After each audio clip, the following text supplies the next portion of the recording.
You do not have to stay broken just because your childhood was. And no, your trauma is not your personality. It's time we stop glorifying pain and start talking about real healing without shame and without excuses.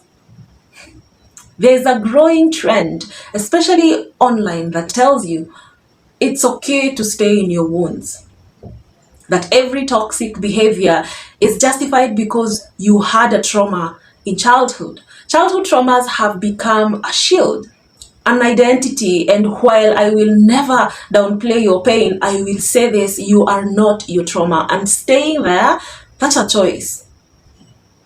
It's difficult, but it's doable. Separate who you are from what you've gone through. It gives you lesson, but ultimately you choose your path. You choose your character. You choose to be something better. Trauma is what happens when a painful event rewires your beliefs about yourself. If your dad left you, you didn't just lose a parent. You may have started to believe you are unworthy for staying for. That's the real wound. And most people walk around trying to bandage that belief with approval, money, sex, and silence. Healing begins the moment you separate what happened to you from who you are. Truly. Listen. I was raised in a home where I saw a lot of things growing up. I saw adults bleed their pains onto their children, calling it discipline. For years, made decisions from a place of survival. But survival is not shame, it's healing. And that point, I had to stop blaming and start becoming. You see a lot of things. They may be small and very subtle, and this pain spill over to children. The decision that this grown person is making around you affects how you think and how you're mentally molded. When a kid makes a mistake, today we are correcting with love. We are talking about correcting with love, not creating a trauma around this. Because tell me over time, when you sat and listened to someone tell you, wait, this is what you did and this is what you were supposed to do. This is not how this thing is handled. It is better handled this way. Instead, there were moments where I remember this girl that used to receive a beating, terrible beating, to a point where the parent would literally eat that, call it eating, like bite that kid with their own mouth. Yes, to a point of spilling blood or leaving swollen marks of bites. That's your child. That's not correction.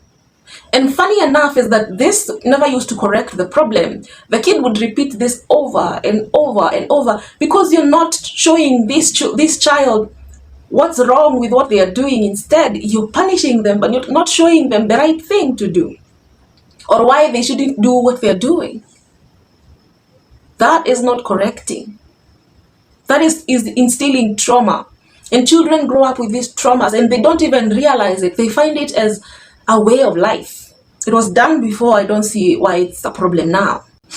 Start healing. Call it what it is. Without sugarcoating, stop saying my childhood was hard and start saying I experienced neglect or abuse or betrayal. That clarity matters. Forgive them without needing their apology. You see, forgiveness is not for them, it's for how you set yourself free from the grip of bitterness. Get help, but don't expect help to do it all. Therapy is a tool, not a savior. You still have to show up and do the work. Stop using your trauma as your excuse. Yes, your pain was real, but it doesn't get to be your reason for being toxic, passive, or cruel. You get to decide who you are now and who you become in future. You get to set yourself up for what not to become because you've already seen what it is.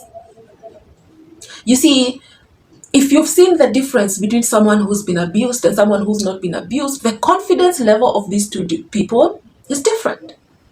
Someone who's been abused, and especially severe kind of abuse, whether it's emotional or physical, they coil up, and especially when they're faced with a confronting situation. They fear. They coil up in fear because they've seen that before. Even before it happens, they can see how it looks like, and they coil up in fear. These things affect people differently. Someone who has not experienced these things, they don't even understand what this person is talking about. So it's true, there is pain, and there's effects of this mentally, physically, and they all are around. But people choose how to build from that low point. You are not a sob story. You are a fighter, a rebuilder, a healer.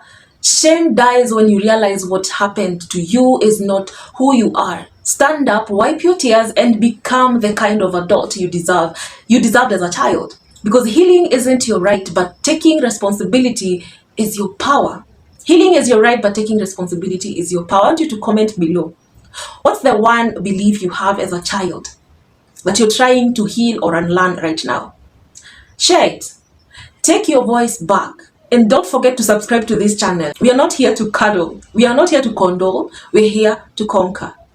That's the only way we will reshape, we will rebuild, and we will systematically rebuild ourselves from what was taken from us. This applies to both our boys and our girls. And while I share this love with you online, I hope that my future children will see this and build their own life in a way that gives confidence, that helps them live in abundance, and know that anything that is past remains that they can build from there going upwards.